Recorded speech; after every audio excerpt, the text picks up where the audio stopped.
当记者问焦恩俊翻拍小李飞刀，谁演李寻欢最合适时，当然还是我最适合，因为怎么说，李寻欢他这个年龄段啊，你说让小鲜肉他是没有办法去演出这种感觉。小李飞刀已成经典，如果翻拍，你必须要超过经典。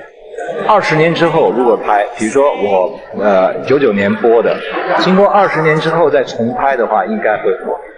但在这一段时间，最好是不要轻易去拍。處處留情，仍得點點淚未停。揮刀劍斷盟約，刀鋒最是無情。無情到而死一拼，無緣分，悲痛莫名，情義是無形，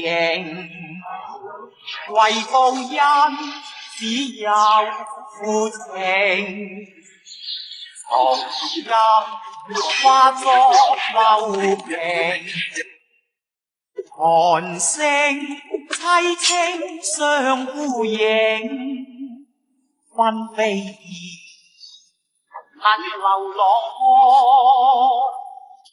演自我是情聖。